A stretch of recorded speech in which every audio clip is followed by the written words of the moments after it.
దక్షిణాది రాష్ట్రాలను డీలిమిటేషన్ భయం వెంటాడుతోంది. డీలిమిటేషన్ జరిగితే తమకు అన్యాయం జరుగుతుందని అన్ని పార్టీలు ఆందోళన చెందుతున్నాయి. ఈ విషయంలో సౌత్ స్టేట్ రాష్ట్రాలన్నీ ఒక్కటి కావాలని పిలుపునిచ్చాయి.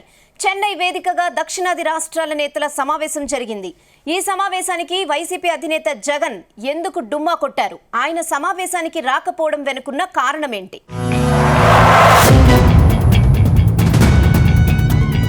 దేశంలో డీలిమిటేషన్ కు వ్యతిరేకంగా దక్షిణాది రాష్ట్రాలన్నీ ఏకమయ్యాయి. డీలిమిటేషన్ జరిగితే తమకు అన్యాయం జరుగుతుందని తమిళనాడులోకి చెన్నై వేదికగా ఆల్ పార్టీ నేతల మీటింగ్ జరిగింది. ఈ సమావేశంలో డీలిమిటేషన్ ను మరో 25 ఏళ్ల వాయిదా వేయాలని అన్ని పార్టీలు కేంద్రాన్ని కోరాయి. అలా జరగని పక్షంలో తమకు తీవ్ర అన్యాయం జరుగుతుందని అన్ని పార్టీ నేతలు గలమెత్తారు. డీలిమిటేషన్ విషయంలో తమిళనాడు సీఎం స్టాలిన్ గట్టి పోరాటమే చేస్తున్నారు. తనతో పాటు దక్షిణాది పార్టీలన్నీ ఏకతాటిపై తెచ్చి ఉత్తరాదిపై పోరాటానికి ఆయన రెడీ అయ్యారు. డీలిమిటేషన్ ఎలాగైనా అడ్డుకోవాలని నేతలకు పిలుపునిచ్చారు. ఆయనకు అందరూ నేతలు మద్దతుగా నిలుస్తున్నారు. కానీ ఈ సమావేశానికి వైసీపీ అధినేత వైఎస్ జగన్ రాకపోవడం ఇప్పుడు హాట్ టాపిక్ అయింది.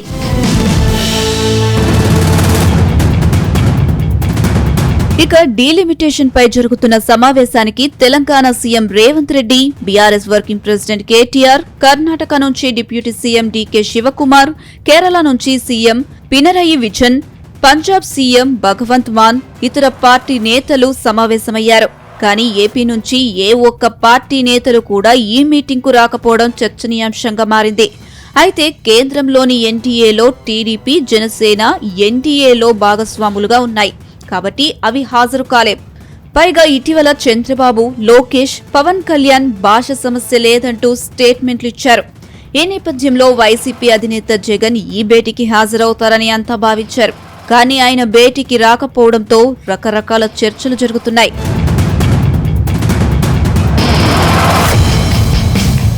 కానీ వైఎస్ జగన్ ప్రధాని మోదీకి లేఖ రాశారు. దక్షిణాది రాష్ట్రాల్లో సీట్లు తగ్గకుండా చూడాలని ప్రధాని మోదీని కోరారు. 2026లో జరిగే డీలిమిటేషన్ పై దక్షిణాది రాష్ట్రాల్లో ఆందోళన ఉందని చెప్పుకొచ్చారు. కేంద్రం జనాభా నియంత్రణకు పిలుపునివ్వడంతో గత 15 ఏళ్లలో దక్షిణాది రాష్ట్రాల్లో జనాభా తగ్గిందని, జనాభా లెక్కల ప్రకారం డీలిమిటేషన్ చేస్తే దక్షిణాది రాష్ట్రాల భాగస్వామ్యం తగ్గుతుందని లేఖలో స్పష్టం చేశారు. అందుకే జనాభా లెక్కల ప్రకారం డీలిమిటేషన్ లేకుండా చూడాలని కోరారు.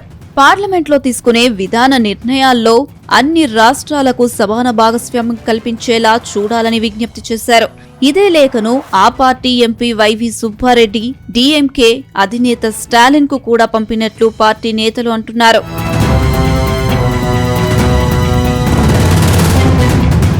ఇక్కడే ఆసక్తికర చర్చ జరుగుతుంది. వైఎస్ జగన్ ఆల్ పార్టీ నేతల సమావేశానికి రాకపోవడం వెనుక కారణాలు అనేకం ఉన్నట్టు ప్రచారం జరుగుతుంది. ఆంధ్రప్రదేశ్లో అధికారం కోల్పోయిన తర్వాత వైఎస్ జగన్ తీవ్ర నిరాశలో ఉన్నారు.